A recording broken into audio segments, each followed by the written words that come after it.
Nos habíamos comprometido con el básquet, sobre todo de la provincia del Guayas, recordando también de que dio muchas glorias al deporte ecuatoriano, pero ha sido olvidado últimamente. Para aquello, con Gerardo de la vieja guardia, nos habíamos puesto de acuerdo en invitar protagonistas de esa época dorada del básquetbol guayaquileño. Y aquí está don Manuel Adún. ¿Cómo estás? Manuel, ¿cómo te va? Ahora sí, estamos los tres integrando la vieja guardia, de verdad. Así es, así es. Bueno, tengan muy buenos días. Contento de estar nuevamente aquí en Radio Caravana, a donde en algún momento hicimos algunos programas. Claro, pues lo recordamos, pues no, el de básquet, pues. ¿Cómo se llama? Con Gerardo los días sábados. Y también intervine con Pepito Calina en Zafarrancho Deportivo. Claro que sí. 9 de la noche, imagínate ese horario. Y ¿Qué programón era el director de directores? Sí. Cogió a los directores de varios programas y los puso ahí, Pepe Calina. Lo recuerdo. Sí. Yo tenía el segmento que le llamábamos Guillotina Hípica. Claro, me integró Pepito, mi gran amigo y mi gran primo. Así que aquí estamos agradeciendo. Mira, esta invitación. No tienes nada que agradecer, estamos comprometidos con el básquet porque estaba sacando un escrito de Ricardo Vasconcelos, escrito hace 2 años. Mira lo que dice: para quienes lo vivieron por haber crecido en la era de destrucción del Guayas como potencia deportiva, pero hace más de 50 años no existía tal. Una final de campeonato provincial de básquet llenaba los estadios. Athletic Liga no había un espacio para llenarlo.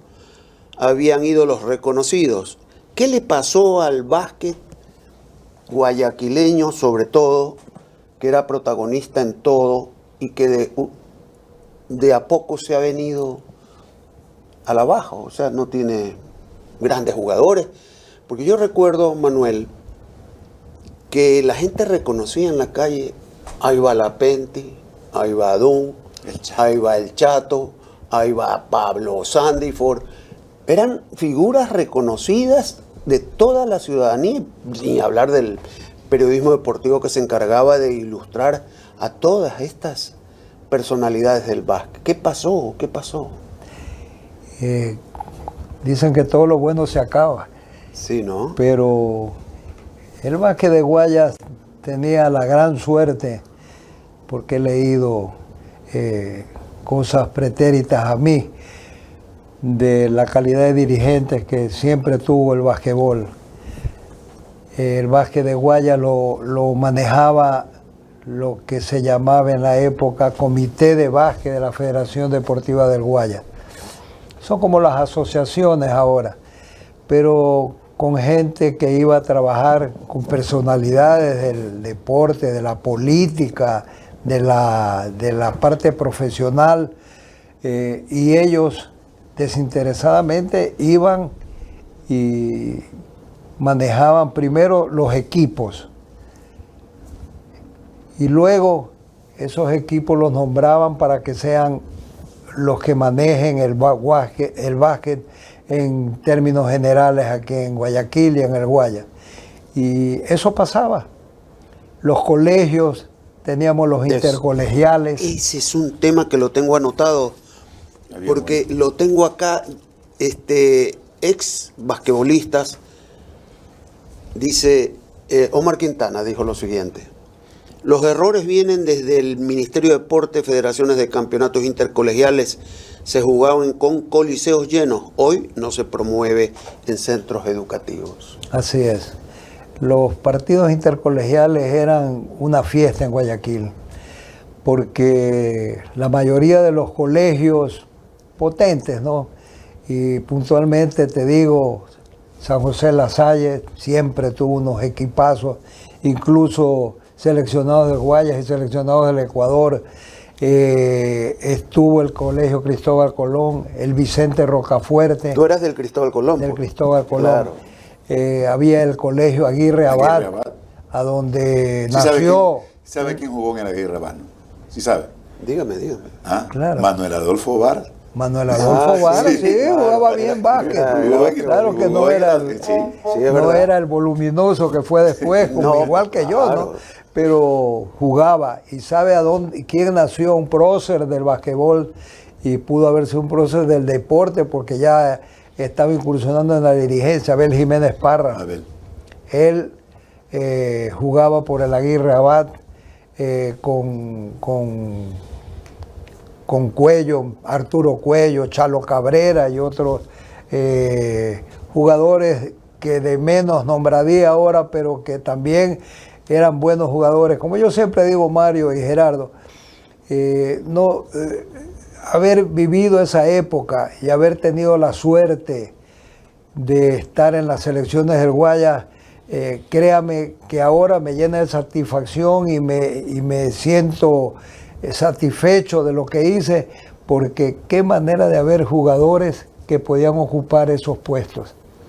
Seguramente, como siempre, me enseñaron en el colegio, me enseñaron en mi casa, después en la Infantería y Marina, y en la vida propia, que la puntualidad, la disciplina y lo que le mandaban a hacer a uno lo hacía. Entonces, a lo mejor eso me ayudó en un momento determinado para haber sido nominado con semejante cantidad de jugadores que tenía la provincia del Guayas, ¿no? Manuel, solamente, debemos puntualizar que el gran problema del baloncesto hoy es la dirigencia. Sí. O sea, no hay dirigentes capaces de poder levantar el baloncesto. Sí. Estamos hablando de más de 30 años atrás que la dirigencia se descompuso, ¿no?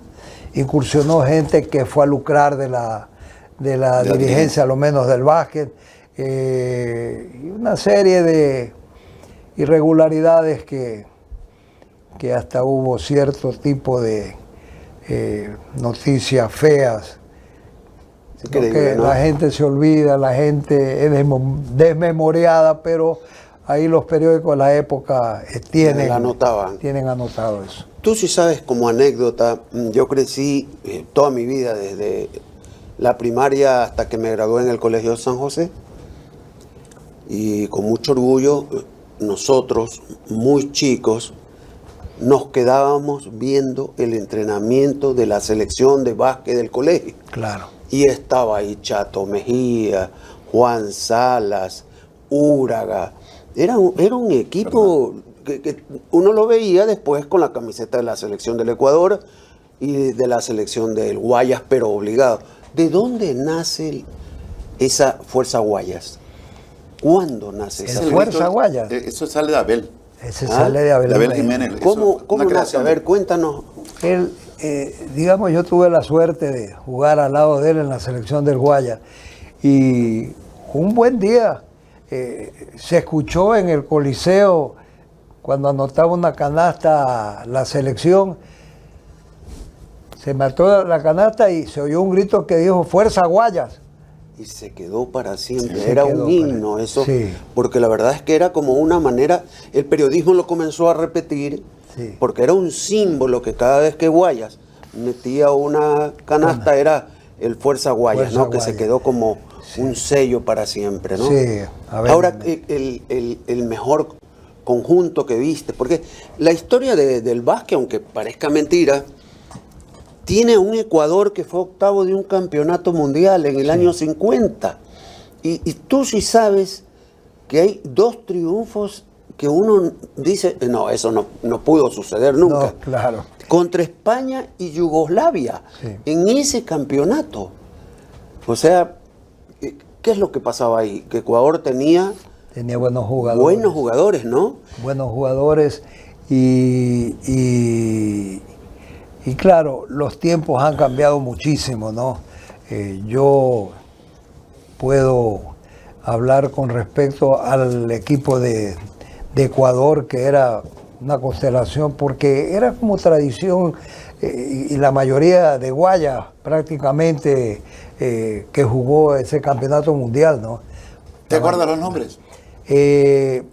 Los que se me vienen, estaba el equipo de Athletic que se paseó por Centroamérica, jugó en los Estados Unidos, de la mano de don Asad Bucaram, que después fue político y todo, pero primero fue un gran dirigente, sobre todo del Athletic. Jugaba Fortunato Muñoz, que lo nombraron entre los mejores jugadores del campeonato mundial. Cuto Morán, Alfredo Uno de los principales encestadores, Cuto Muñoz. Fortunato Muñoz. Fortunato. Estuvo el Nene Guerrero, estuvo Pablo Sandiford, Pepe Díaz Granados, ¿cómo que se llama? Herminio García, Gonzalo Aparicio, su hermano Álvaro Aparicio. Increíble, ¿no? Samuel Cisneros. Mira esos nombres. Samuel Cisneros. Jugadores que ya en el final de sus carreras tuve la oportunidad también de jugar contra ellos. ¿Hablamos de qué año? 68. El mundial. Desde el 50 hasta el 60. Ya, 60. Sí. Claro. ¿Ya? Sí. Oye, ¿sabes una cosa de la historia de estas cosas que hablan de campeonato mundial? Se me viene a la mente algo que también debemos sentirnos orgullosos. Porque un árbitro nuestro, uno de los grandes árbitros que tuvo el baloncesto, te voy a nombrar a dar algunos nombres, pitó en unos Juegos Olímpicos el gran clásico de Rusia-Estados Unidos. Le dieron esa enorme responsabilidad. Ceballos. Pancho Floro. Pancho Floro. Pancho fue árbitro de un partido, o sea, que no le daban a cualquiera en un Estados Unidos-Rusia. Mira. Le dieron esa responsabilidad a ese árbitro ecuatoriano. Sí. Nosotros tuvimos buenos árbitros. ¿Te acuerdas tú? Hablemos un poquito de los árbitros. Hablemos de Chori Vázquez, por ejemplo. Chori Vázquez. Y antes de eso, Guanere Ceballos. Guanere Ceballos fue, que también es árbitro de fútbol, ¿no? De fútbol. Bolita Mejía. ¿Sabe quién fue árbitro también? El doctor Augusto Barreiro. Claro. Fue árbitro. Claro. Manuel Carrera del Río. Sino que Manuel Carrera tenía un hombre de una línea recta, pero recta, sin un pequeño desvío. Un hombre íntegro. Fue muy buen árbitro. Pero cuéntanos lo tuyo. A ver, al lado de quién jugabas, en qué época jugabas, seleccionado al Guayas, seleccionado al Ecuador, ¿qué te recuerdas por él? Sí, bueno, ¿cómo se llama? Como les decía anteriormente, fue una satisfacción para mí y ahora me siento más satisfecho todavía viendo mis fotos, viendo mis recuerdos de haber participado y haber sido campeón nacional con tres veces por Guayas en los campeonatos nacionales de Puerto Viejo, cuando apenas tenía 17 años. Esa es otra que después conversamos. Luego fue en el campeonato de Machala, campeonatos nacionales. Y el último fue en la provincia de Esmeralda, a donde fue un episodio. En Esmeralda se hicieron 2 campeonatos nacionales y fueron 2 episodios medios negros de los anfitriones, porque en los 2 campeonatos el equipo de Guayas fue agredido. Sí, fue agredido. Como querían ganarle pues al eterno campeón.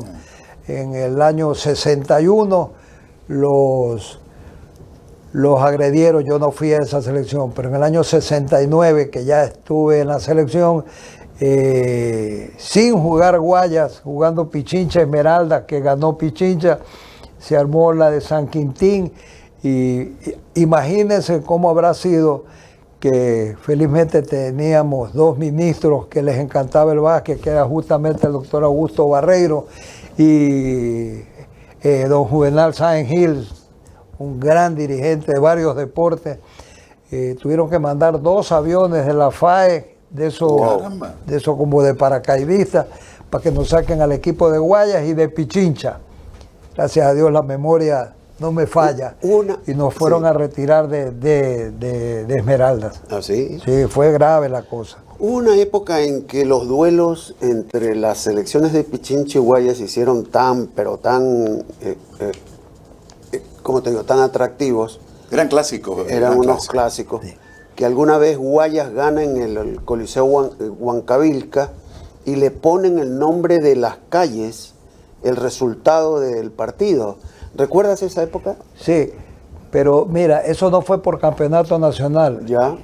Por campeonato nacional, Pichincha casi se nos lleva el campeonato de aquí. Y yo me recuerdo, yo estaba en la tribuna, que era una tribuna de madera que daba a la calle Chimborazo. Y Guayas se sobrepuso gracias al ingreso de un jugador que muy pocas personas se acuerdan de él, pero que yo lo tengo entre los 10 que te mandé de lista, Sí. lo tengo a él, a Pablo Cabanilla Moreno. Ah, Pablo Cabanillas, claro. Entró Pablo Cabanilla y viró el marcador, defensivamente y ofensivamente y con asistencia a los que estaban en la cancha en ese momento. Y ganamos el partido 57-55. No te puedo creer. No me olvido ni el marcador.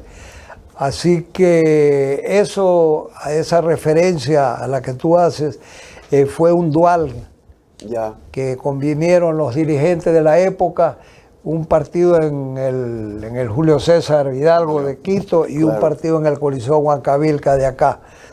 Y en Quito nos ganaron los pichinchanos con un marcador abultado, que la diferencia fueron 57 Wow. puntos. Ay, ay, ay. Imagínate, 57 puntos, el marcador exacto no lo... Entonces ellos pusieron el Julio César Hidalgo, calle 57, pusieron en la otra calle el marcador de que había tenido Pichincha y en la otra calle pusieron el marcador que había tenido Guayas, Ya. como recuerdo. Y a la semana que vinieron a jugar acá, le metimos una tunda. Ya. Yo no jugué ese partido. Fue mucho antes que lo que yo podía haber sido. Y le ganamos con 64 puntos. no te un puedo marcador Ah, caramba. tremendo. E hicimos lo mismo. Le pusieron, Le pusieron en las calles. Recuerdo perfectamente porque yo vivía en Gómez Rendón y Chile. Claro, que está cerquita. Estábamos cerca y pusieron en un costado los números. Sí. La calle número tal, 100 y pico, la otra calle 60, Sí. algo así. Hay un detalle, que este clásico del baloncesto del Ecuador, en Guayas Pichincha nadie se lo podía perder, que llegó que a partir del año 1972 debiera contratarse, Mario, árbitros extranjeros, traían árbitros peruanos para poder dirigir ese partido, porque ya no, porque antes ponían uno, lo ponían a Pancho Flor por Guaya, lo ponían a Marcelo Kendo por Pichincha, y entonces había conflictos entre los mismos árbitros en las decisiones. Entonces la dirigencia optó por traer árbitros extranjeros, árbitros peruanos para dirigir, Increíble. para dirigir ese partido. Era un clásico, era una cosa que no, la gente no se lo quería perder, y eran grandes partidos, ¿no? Sí. Grandes partidos. Yo tengo anotado aquí una fecha 8 de mayo del 62 en que rescato que el Chicago Denver Truckers jugó en Guayaquil y gana Liga Deportiva Universitaria. Liga Deportiva Estudiantil, perdón, con Valle, Ceballos, Chato. ¿Tú recuerdas algo de eso? Sí. Sí. Ese es un equipazo que venía haciendo una gira larga, el Chicago Denver. Truck. No era Chicago Truckers. Denver Truckers. Sí, era un equipazo, pero Guayas le ganó. ¿Sí? Liga Deportiva Liga Estudiantil. Deportiva Estudiantil le ganó. Le ganó. Y tengo Le de ahí ganó. el 69, que es el torneo que Liga queda vicecampeón de Sudamérica de clubes jugando en Guayaquil. Creo que la final la juega con un equipo brasilero, ¿no? Brasileño. Corinthians, ¿no? El Corinthians de Sao Paulo. Que jugaban, pues, campeonatos, con campeones mundiales, con Ubiratán, jugaba Ubiratán Pereira, Platillo jugaba Volador, Vladimir Márquez, Vladimir Márquez. Platillo Volador, que ya estaba un poco veterano, pero igual, pues, figúrate tú que es Ahora, jugador. estuvo reforzado Liga con unos jugadores americanos, ¿no? Uno. A uno. Un jugador. En ese equipo brasileño también vino Rosa Branca, Ah, claro, claro, pues, jugador espectacular, Mosquito. Mosquito. Mosquito. Es que habían volador. sido campeones del mundo. Sí, campeones del mundo. Después fueron campeones del mundo, después Claro, con que ese salieron campeones de América, ese fue un campeonato de campeones de América. Y con eso se fueron al campeonato como el fútbol, que se enfrentaban los dos campeones de Europa y ganaron el campeonato el Corinthians. ¿Tú te acuerdas cuál fue el primer jugador extranjero que vino a actuar en clubes ecuatorianos? ¿Te acuerdas? Yo me acuerdo de un jugador, que ya te lo voy a decir. Si no fue el primero, creo que fue uno de los primeros. Pero ya te contesto lo del Liga. Fue un jugador que lo trajo Eduardo Jairala para JAE, Julia Andrade, ¿Ya? un jugador panameño de selección. AJAE, Asociación Juvenil Árabe Ecuatoriana. Así es. Jugador de selección de Panamá que era extraordinario, ¿no? Y ¿Te acuerdas tú de Jack Gillespie? Claro, ese es al que voy a nombrar por Liga Deportiva Estudiantil. Claro, fantástico jugador. Nosotros siempre teníamos una convicción aquí en el basquetbol de Guaya y en el basquetbol del Ecuador, que nosotros con un jugador de 2 metros pasados podíamos pelear en Sudamérica con cualquiera. Lamentablemente nunca tuvimos en esa época un jugador de más de 2 metros. Y Carlos Valles no tenía 2 Carlos metros. Valles tenía 1.93, 1.94. ¿Y Jiménez? Jiménez igual. Ah, sí. Jiménez igual. El Entonces, jugador más alto de Guaya es Fernando Llávar. Sí, Pero es más adelante, ¿no? más adelante, sí. Pablo Sandiford, ¿cuánto habrá tenido? 1.90. 1.90 No llegaba, y algo, ya. sí. 1.90 y algo. Y ese equipo que forma Liga Deportiva Estudiantil fue prácticamente la selección del Ecuador con un gringo Que medía más de 2 metros 4, 2 metros 2, 2 metros 4. Jovencito, Y era Pablo, buenísimo. mira. Y era Jovencito, buenísimo. Jovencito Pablo Sandiford. Oh, ese era Oye, y mi ídolo. te cuento una anécdota, pero esta la hizo como a nivel de chiste. En clase, Nicolás Parducci le dice a Juanito Zap, que en Juan paz Zap. descanse, Sí. le dice, a ver, que usted que tanto se ríe, dígame una palabra en árabe. Y le dice, ajae. Y la gente decía, Que Juan la era terrible. ocurrencia. Juan Y todo el me- mundo se quedó, ajae, pero ¿qué tiene que ver ajae? Que era la Asociación Juvenil Árabe Ecuatoriana, ¿no? Eran equipos, ¿no? El equipo de Toditos los- Sí. estaban. Juanito sabe, mi ex primo hermano mío, Claro. Sab Chedrago, yo soy Adun Chedrago. Claro. A él lo liquidó el cigarrillo. Claro, lamentablemente, ¿no? Lamentablemente, pues creo que entre de los jugadores que pudo haber jugado en el exterior, debió haber sido Juan Zap.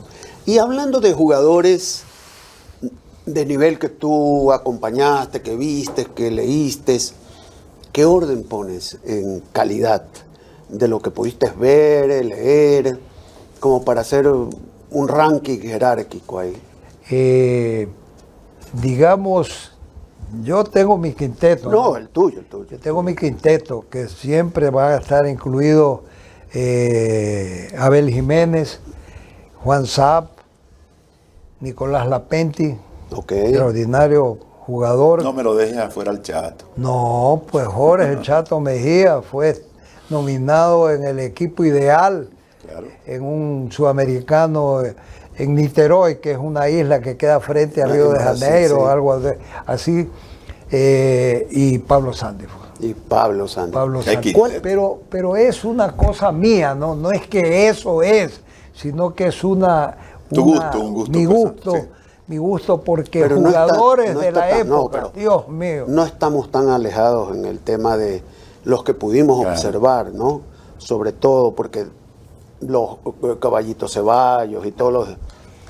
Y en no hay nada que Pichincha hacer, también en hubieron Pichincha jugadores también. muy buenos. ¿Puedes nombrar a alguien, por ejemplo, en En Pichincha, Sí. Marcelo Holguín, Marcelo Osvaldo Holguín. Arroyo, Ya.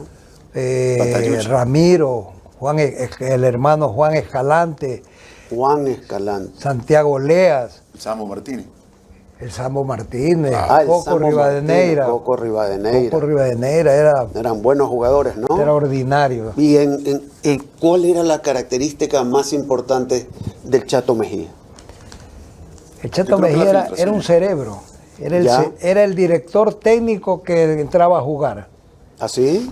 Era el director técnico que entraba a jugar, él disponía y la gente le hacía caso, tenía una personalidad para que la gente, ¿y qué gente? Pues no, estoy hablando del equipo de liga donde estaba Carlos Valle, donde estaba Juan Sala, donde estaba Fernando Nieto, a donde estaba Abel Jiménez, y eran personalidades del básquet, ¿no? Y Pero después se hizo técnico el Chato, terminó siendo Pero, técnico, ¿no? pero su principal característica era el dribbling, abrir claro. defensas. Rapidísimo. Rapidísimo, ¿no? rapidísimo. Y no tenía una gran estatura. No, Porque, pues Jorge tenía ¿qué se le puede decir? El armador del equipo. el armador. Sí, sí, el claro. armador. 1,70 Conductor. m habrá tenido Un poquito más, el por Chato. ahí, 1,72 m, como mucho. como mucho. Pero era físicamente muy armado. Sí. Y Era tenía un completo. dribbling Él- espectacular, ¿no? Sí. Él era un pasador insigne de la Y la pelota. característica de Pablo Sandiford. Pues, jugador seguro, Completo. pivoteando. Muy ¿ah? fuerte. completo. ¿Sí? Buen Era rebote. demoledor. ¿Ah, sí? Cuando Pablo iba al tablero, en Sudamérica la gente se le abría. Así. Era un camión de 20 toneladas. que Un se- LeBron James de la actualidad. Sí, ¿no? pero ¿cómo es que se llama? Con calidad. No es que era un arrumador de gente, sino que iba porque ya sabía por dónde iba a entrar al tablero. Dejando la modestia aparte, tu característica, ¿eras pivot? ¿Tú? Sí. Ya. Tu estatura, por ejemplo, en el mejor tiempo, ya no te la voy a preguntar la de ahora.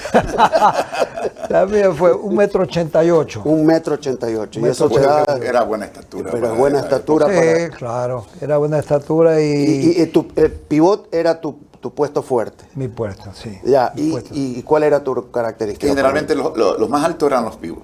Sí, Sí. los pivots. Mi característica era rotar en la bomba y dar la media vuelta. Y el tiro que hace- de media distancia, Poco, poco. poco. Poco. No hacías el gancho de Jackie Gillespie. No. Ah, no, ya gancho, ya. Nada de gancho. Yo a veces también me corría para el fondo cuando jugaba ya con Juan Saab, porque yo le decía, flaco, yo a lo que voy para el fondo, que la bola llegue hasta el fondo y tú cortas y Para yo, yo la paz. y yo te paso la pelota y él era más alto que yo. ¿Y cuál es la diferencia de ese básquet de ese entonces con el de ahora que hemos visto que, por ejemplo, en Denver celebran el campeonato mundial? ¿Cuál es la diferencia de ese básquet de esos tiempos? Yo no le veo mucha diferencia, porque antes habían jugadores también de una velocidad explosiva, pero Y de muy buena tremenda. Y de gran técnica. Los 50 mejores jugadores del siglo nominados en los Estados Unidos son del 2000 para atrás. Sí. El 2000 para atrás. ¿Qué jugadores? ¿Qué jugadores se te vienen a la mente como los mejores jugadores de todas las épocas, incluyendo a Jordan, que me imagino lo tienes pues, en la lista? Ese es como que se llama, El primero. está en el penthouse y el resto comienza del piso, de la ¿Tú mitad del coincides edificio. conmigo en que LeBron es más marketing que otra cosa? Yo le acababa de decir en ¿Ah, la sí? oficina a cómo se llama Gerardo, de que LeBron busca las cámaras para hacer muecas, ¿es para verdad? hacer cosas. Es verdad. Es verdad. No, Han pues habido Jordan. Larry Bird y todo lo... Larry Bird, Magic Johnson, Magic Kobe Johnson. Bryant. Recientemente Kobe, yo te iba a decir Kobe Bryant era Kobe Bryant. ¿cómo se llama? Un discípulo bien parecido a Jordan. Sí, yo creo que después de Jordan. Hasta Kobe- corría como Jordan. Y luego de que la muerte de Kobe Bryant, pues salieron a la luz historias de que Kobe hablaba mucho con Michael Jordan. Seguramente pidiéndole orientación, Claro, ¿no? Consejos. consejos, Sí, claro. a ver qué hacen. Y también fue un hombre que ganó los anillos con los Lakers de Los Ángeles y él se echaba el equipo al hombro. Sí, exactamente. Son esos jugadores como Jordan, que decía Jordan Time, Sí. que decían, tírame la pelota que yo arreglo este partido, ¿no? Y eso de la flotadora de Jordan, ¿cómo la explicas en básquet? Que puede estar un cuarto, medio segundo más flotando flotando. que el ser humano normal y corriente. Yo tengo en el centro de mi almacén, en el mostrador que llamamos, tengo una foto, un póster de Michael Jordan, justamente cuando ganó el campeonato de clavadas, Ya.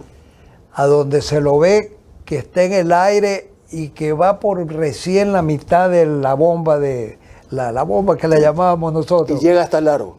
Llega hasta el aro. Qué bárbaro. Es una cosa inexplicable, pero lo hacía. Era así, era un hacía. atleta. Pero también ya lo hacía el platillo volador. Platillo, pero No, mucha no, pero- distancia. No, hay distancia. una No, digo, distancia. no, yo me refiero a la jugada. Ese tipo de jugadas lo hacía. Por eso le pusieron el Sí, platillo volador. Usted sabe, Manuel, que he estado averiguando y tengo un documento que lo pude conseguir hace mucho tiempo en la provincia del Oro. Y mire, lo tengo acá. Memorias de una neoyorquina en el Ecuador en principios del siglo XX. Y en este documento se encuentra que ellos arman la primera cancha de básquet en el Ecuador. Esta compañía, que la he anotado aquí, que se dedicaba a la minería autorizada, construye un campamento, SATCO se llama la compañía, una compañía norteamericana, y construye en 1920 el primer coliseo cubierto de básquet en Portobelo. 1920. Ay, ay, ay. Ahí está, hace cancha de tenis afuera, porque venían toditos los funcionarios norteamericanos a vivir Claro. allá. Hicieron de teatro, una cancha de fútbol después, jugaron fútbol, porque a los autóctonos de ese sector les Les gustaba el gustaba. fútbol, Claro. y armaron los primeros equipos de fútbol.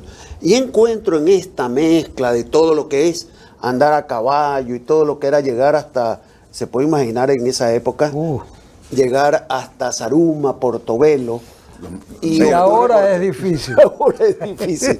Y encuentro este documento donde está la primer coliseo cerrado de básquet. 1920 ya se jugaba básquet en el Ecuador. O sea, 100 años. Es interesante, mira, esa noticia yo Sí. no la tenía, Sí.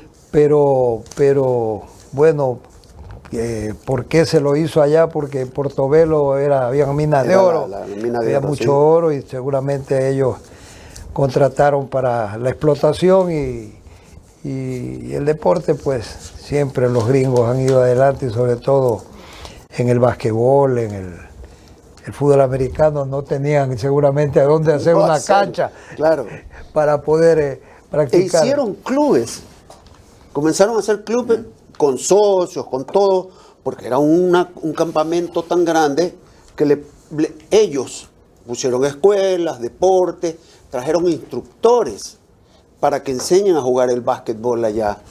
Y mire usted que hay esta joyita ahí guardada. Qué bueno. Alice Sí. Lovell Clough se llama, la viajera que es esposa de uno de los gerentes de esta compañía. Y vivió allá, dejó todas las comodidades y trabajaba con las señoras en la tarde a tejer, a todos, a enseñarles manufactura. Y los hombres, los instructores, a enseñarles básquetbol, a jugar tenis, a jugar fútbol, que jugaban relativamente, ¿no?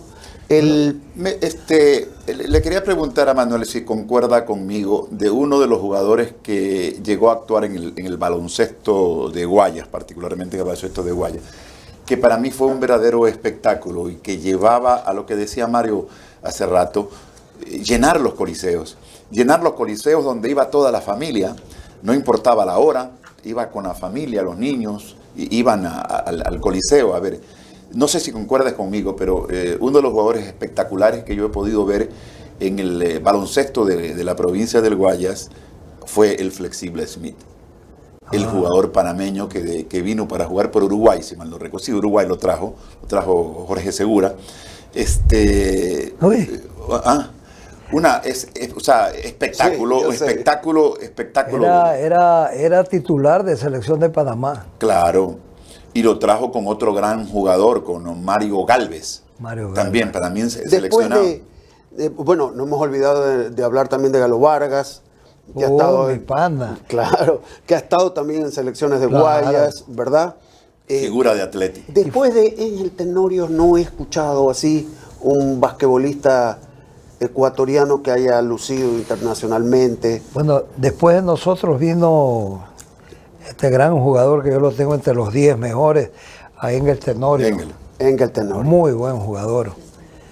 Muy buen jugador. Está que- entre los 10. Sí, incluso él jugó fuera del país, jugó, creo, si no me equivoco, los dos países que lo contrataron, en Colombia y en Perú. Sí, jugó ya. Jugó. Y tuvo una trayectoria muy, pero muy extensa. Él jugó... Él vino de Machala, Sí. del Oro, de la provincia del Oro. Lo trajo Alfredo Escobar, lo trajo Sí. para el Atlético. Para ir cerrando este capítulo del básquet, quedamos como conclusión en el básquet que el Ministerio de Deportes no hace nada para No. promover el tema de meter en los colegios, en las universidades el No, básquet. nunca ha hecho tampoco. No ha hecho, no, hace mucho Nunca. tiempo. Cuando ¿no? jugamos en los colegios, Mario y Gerardo, jugábamos porque en el colegio Cristóbal Colón teníamos buenos directores de deporte. Tuvimos nosotros al reverendo padre Teodoro Arroyo Robelli, que era hermano del Ok. uno que fue ministro de Energía. Y tenían la visión. El Cristóbal, por ejemplo, lo tenía de profesor de básquet a nada más y nada menos que a don Víctor Ceballos Mata. Víctor Ceballos Mata. Víctor Ceballos Mata, el padre de Enrique, de Víctor Víctor Eloy, Eloy. y ahora al abuelo de los que siguen Ya. con los hijos Increíble, los ¿no? hijos de Enrique, sí. Teníamos, y el Cristóbal Colón tenía dos selecciones, la A y la B. Yo comencé a los 13 años con la A, con la B. ¿Quién te dirigía? Don Víctor Ceballos me ya. enseñó a mí a jugar básquet, me enseñó fundamentos, cómo poner la mano a la bola, cómo manejar la izquierda, cómo hacer los pases, fundamentos, lo que es el fundamento que tanto reclamamos nosotros aquí a veces por los futbolistas, que por qué fallan los goles, pues no tienen No tiene fundamentos, fundamento, no correcto. saben cómo colocar el pie en el momento preciso. El San José tenía a don Juanito Cerega, Juan Cerega. don Juan Cerega, Correcto. que él era una especie de scout. Sí, señor. Claro, era una especie Sí, de señor. scout, y los jugadores del San José toditos los endosaba a la Liga Deportiva Estudiantil. A Liga Deportiva Estudiantil. Y la verdad es que los dos equipos siempre tenían constelación de estrellas. Equipos ferroviarios, Atlético, Atlético, Liga, Ajay, Liga. Liga Deportiva Estudiantil, dígame si me olvidé. Ya dije Atlético. Oriente, Oriente, Emelec, Emelec, ahora nada. Ferroviario. ¿Sabes quién jugó en Emelec? ¿Tú te acuerdas quién jugó en Emelec?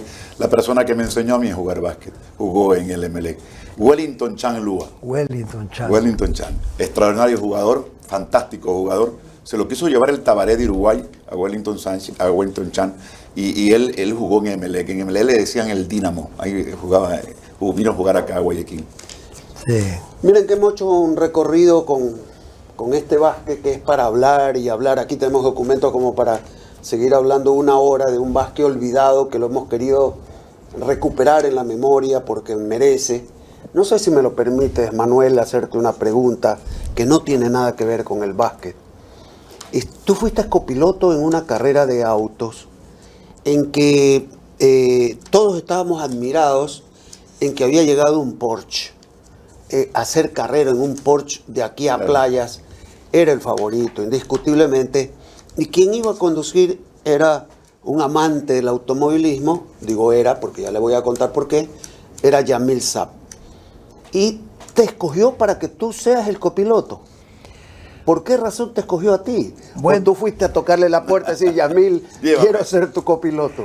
No, Yamil, hermano mayor de Juanito Saab, Claro. gran basquetbolista, mi primo hermano y era mi yunta. Ya, éramos como hermanos también. Yo solamente rodaba con él porque él tenía carro, yo andaba a pie y él me iba a ver al barrio, como decíamos, que era en Ayacucho y Chimborazo, cuando no había bahía ni nada de eso.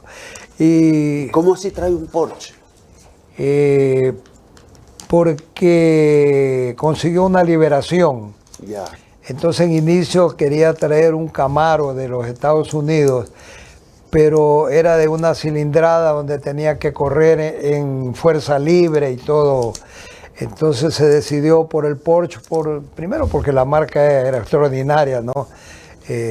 Aquí lamentablemente no vemos ciertos tipos de carreras, pero en Europa pues los Porsche eran las estrellas de los circuitos de 24 horas de Le Mans, de Indianápolis. Cuentan la historia, yo lo escuchaba por radio, que el Porsche iba sacando kilómetros de ventaja a los demás perseguidores de aquí a Playas, y entrando a Playas desapareció la transmisión.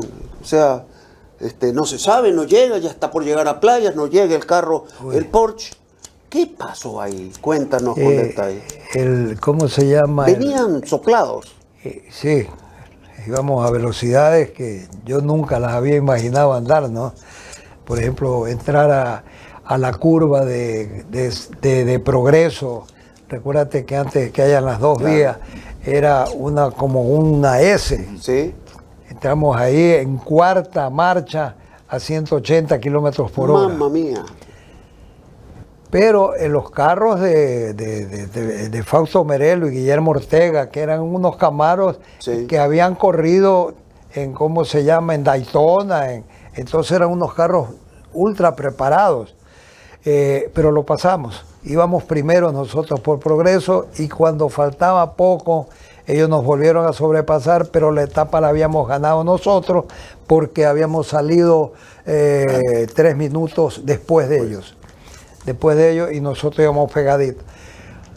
Sucedió ahí un pequeño, que después lo conversamos con Guillermo Ortega, que me visitó en el almacén, y me dice: Manuel, casi nos fregamos nosotros también ahí, porque no era una curva, era un cieguito, me dijo. Ya, ¿qué es eso? Eso que te desaparece el camino por fracciones de segundo. Ay. Entonces a velocidades topó apenitas el freno mi primo y el carro derrapó. Dio vuelta. No, derrapó y con la mano de Dios, por inercia, tú sabes que debimos haber salido para el lado contrario a la curva, pero maniobró Yamil y metió el carro, pero por la velocidad con que íbamos ya a 200 kilómetros por hora siquiera. El carro se mete para el lado derecho mismo de la curva, caemos en una cuneta que era muy pronunciada, muy como un acantilado, pero no muy profundo. Nos damos contra una villa que le tumbamos el puntal que tenía y fuimos rodando 300 metros siquiera adentro. ¿Qué sentías tú ahí adentro? Yo decía: ¿a qué horas me muero? Caray. Yo decía: ¿a qué horas me muero? Pero estabas consciente que estabas dando vuelta como... El carro seguía. Felizmente no dio vuelta. Ah, no dio vuelta. No dio vuelta. Fue puro golpe nomás. Y hasta cuando que paró el carro, yo le dije: Yamil, salgamos, que esto puede explotar.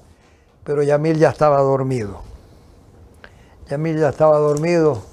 ¿Algún impacto en la cabeza? Nada, no, ni una rasguña. Más bien yo tenía una cortadura en la mano, se me luxó el brazo izquierdo.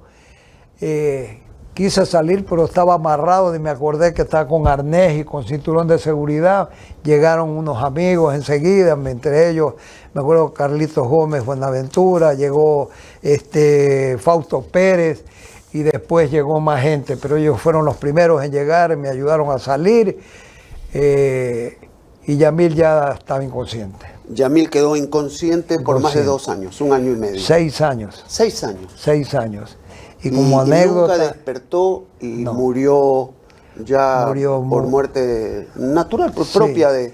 de quedarse vegetal, ¿no? Sí, pero una anécdota tengo yo, que Caramba. se muere el día que yo celebraba mi santo. Caramba. Un 8 de enero de 1975 creo que murió. 75. ¿Cuántos años? ¿Cuántos Y años? debe haber sido una sensación. ¿Cómo quedaste tú durante todo ese tiempo post carrera? Nunca más, pues no. No, nunca más corrí. Nunca más me subí a un carro de carrera, ¿no? Pero nunca más aceleré en el carretero más de 90 kilómetros por hora. ¿Qué sensación? Sí, yo sentía miedo.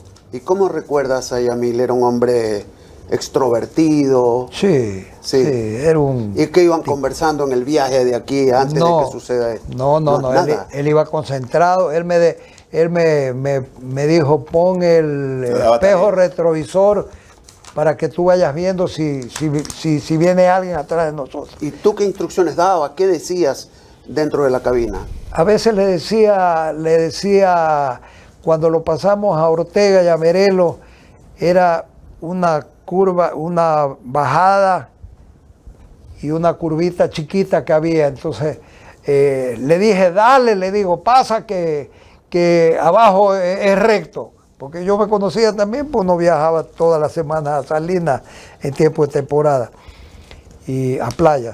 Y lo hizo, y ahí lo pasamos. Oye, Lo pasamos. Lamento mucho haberte hecho recordar esos momentos tan duros en tu vida, ¿no?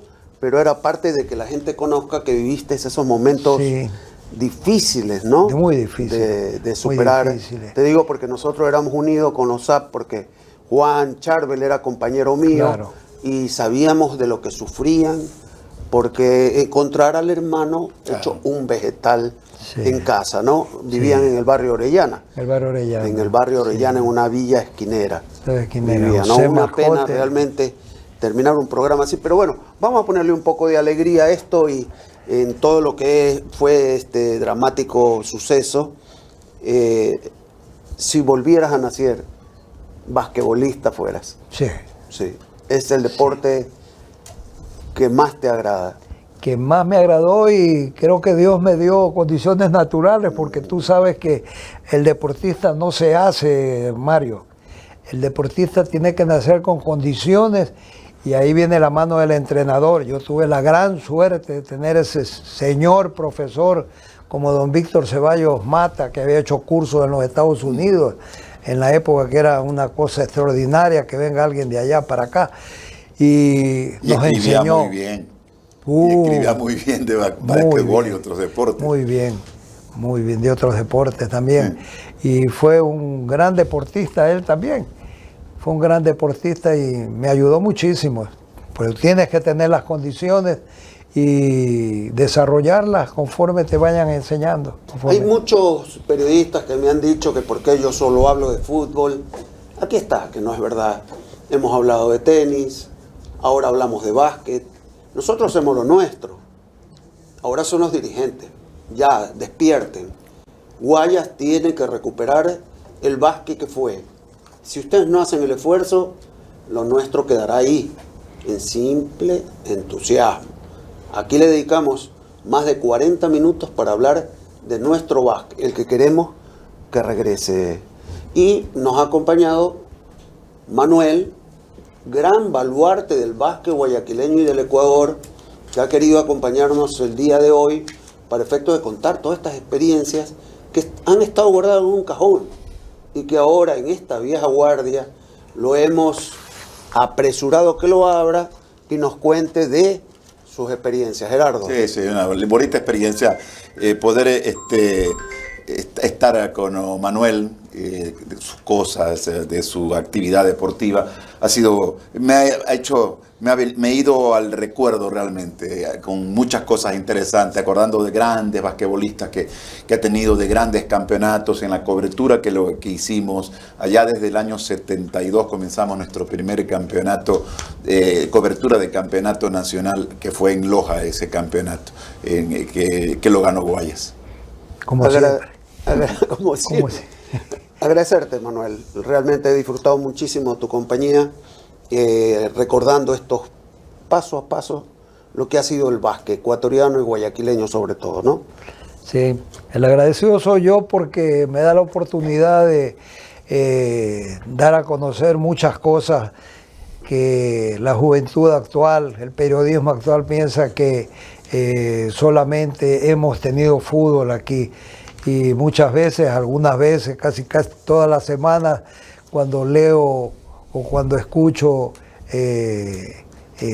al final del túnel de Mario, pues le mando mensajes de felicitación, porque hay personas que sí se han preocupado de la historia de nuestro deporte, no solo el fútbol, sino de algunas disciplinas deportivas y de deportistas que le dieron brillo al deporte guayaquileño y ecuatoriano. Les agradezco mucho a Gerardo, a los tiempos que nos damos un abrazo, y a ti, Mario, pues. No, porque siempre nos vemos por ahí tomando un cafecito. Un cafecito. Bien, solo para despedirnos, aclarar una cosa, ¿no? Toqué un tema duro, que tal vez le traía malos recuerdos, pero pedí autorización antes del programa a decirle, voy a tocar este tema si tú lo pareces. Y Manuel me lo autorizó, si no, no lo hubiera hecho, ¿no? Porque de todas maneras era un momento difícil de su vida. Agradecerle a todos ustedes, estamos para eso, vamos a seguir hablando, vamos a invitar para hablar de béisbol también, ¿verdad? Y todo esto es lo que nos hace tan felices, porque vivimos con el deporte, hablamos de deporte y queremos dar un ejemplo, ¿no? La Vieja Guardia estuvo con ustedes, con nuestra compañía Manuel Adum, y hasta la próxima.